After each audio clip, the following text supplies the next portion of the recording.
Hey everyone, thanks for joining me in the Healthy Brain podcast. Today we're talking about decluttering your mind and space. This week in my Legacy Life program, we are running a small mini decluttering challenge, 3 days. And today was day one. We're focused on decluttering a space in our homes, but it really helps us to declutter our mind. And I recently read a quote from Avina Celeste. Clutter doesn't just occupy the house in which you live, it occupies your mind. And that is so true. When we have an area that is cluttered, it takes up space in our mind because every time we see it, we'll think, oh, I should do this. Or maybe it's the embarrassment and shame of still having it out, not organized that we feel. And it just takes up mental energy and space in our mind. So that's one reason why we're doing a small decluttering challenge in the group. And this quote really hits the nail on the head for me and for many of the members in my group. Clutter, we see the clutter, we sometimes get frozen when we see the clutter, we just completely ignore it. But we often don't declutter and organize our environment because our brain has difficulty deciding on what to do, how to organize, difficulty in paying attention while organizing, getting distracted, planning the task. Maybe even if we start planning, we may have difficulty in starting to organize and to declutter. We may also have difficulty staying focused on the task and completing the task. Many people say, and I know myself, we give up, we procrastinate, we get distracted. We may wait for motivation to come to us, but it never really comes to us. All of the skills, the planning, the organizing, starting a task, finishing a task, sustaining attention, they are all called executive function skills, and they're in the prefrontal cortex of the brain. I've worked over 25 years in cognitive rehab, and I've worked with hundreds of people with hundreds of different types of brains. And people have either had brain trauma, TBI, concussion, stroke, brain surgery, changes in brain function, mild cognitive impairment, or they've just noticed their brain gets easily distracted, is not working well. So I've worked with many, many people with many different brains. And what I do in the Legacy Life program is I help people to understand their brain function and use the tools from neuroscience and holistic health to help achieve optimal brain function. So, people in the Legacy Life program are people who just want to improve their brain health, improve their overall health. But I still do see people for cognitive rehab in a therapy setting as well. But for the Legacy Life program, it's not a therapy setting, it's a program for health and lifestyle. And as I mentioned at the beginning, we're doing a mini decluttering challenge this week. And if you want to join, I'll put the link in the show notes. But I wanted to give you a few principles that are important to consider when you're tackling your own decluttering project at home and how it can affect also your brain function.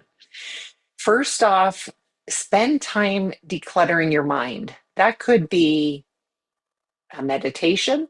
It could be followed by journaling. That's a really nice combination.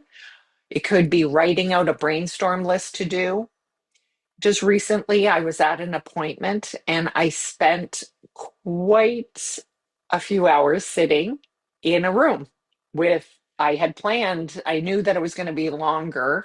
So I did bring a lot of supplies and things to do. I did things to work on, and I was amazed at how I gained such clarity by writing them down. I have a planner that I use, and with a notebook section. And for things that I had been thinking of, and I thought, oh, I know I need to plan this.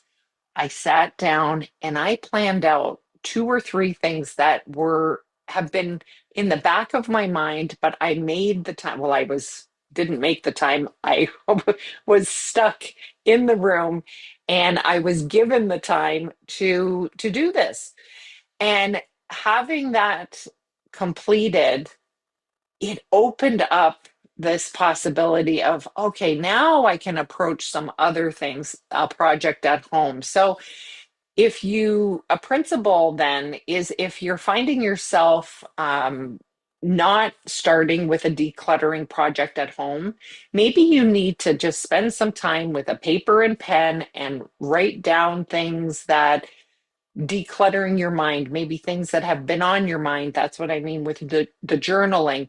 Maybe it's creating lists, maybe it's just getting things on paper to help support and give space in your mind.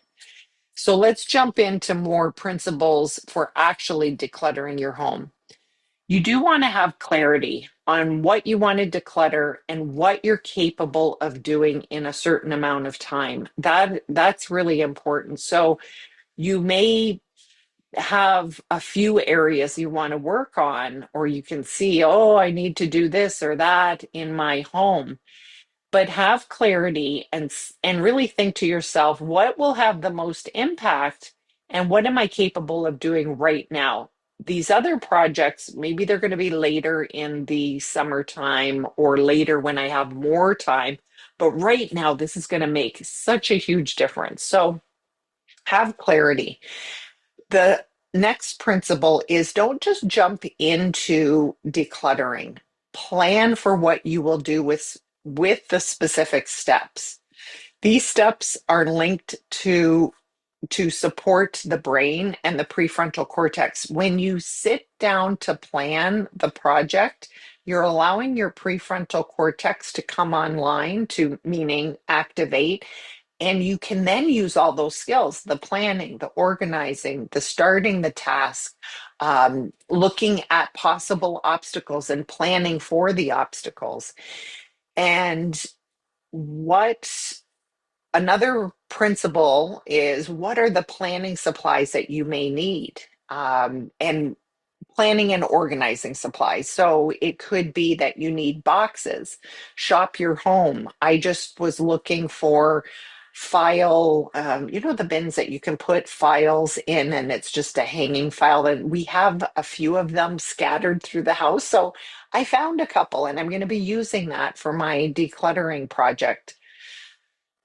Manage your procrastination and self sabotage that arise when your brains do difficult tasks. So, when we're faced with doing something uncomfortable or something different, our brain often will want to procrastinate, self sabotage, pick up the phone, start scrolling. So, how can you manage that? Is it that you set a timer for a certain amount of time that you'll be decluttering? Will you remove certain temptations of looking on a particular social media platform? The self sabotage, will you not have this tempting? Maybe it's there's a show that you want to watch, and instead of going to watch it right away, can you use it as somewhat of a reward of like, okay, when I finish this decluttering, I'm going to go and watch this show. So you can manage your procrastination, your self-sabotage, and create some motivation in different ways. So these are all some things that we dive into further in the group. And the last thing is that having support and accountability, and that's why doing it with friends, having that accountability of saying, hey, I'm going to be doing this today. I'm going to send you a text, or can you send me a text? Give me some accountability, check in on me. You can also join the Legacy Life group for many of these little mini challenges that we're doing through the year. So again, you'll find the link in the show notes to join. You can join for a month and check it out. I still have a lot of I'm always loading in more yoga classes, meditation, breath work, and it has modules about habits, routines, time management, stress management, nutrition, brain health, exercise, all of that. So we're just optimizing our brain health over in the Legacy Life program. So I look forward to seeing you there if you would like to join, and have a great day, everyone. See you next time.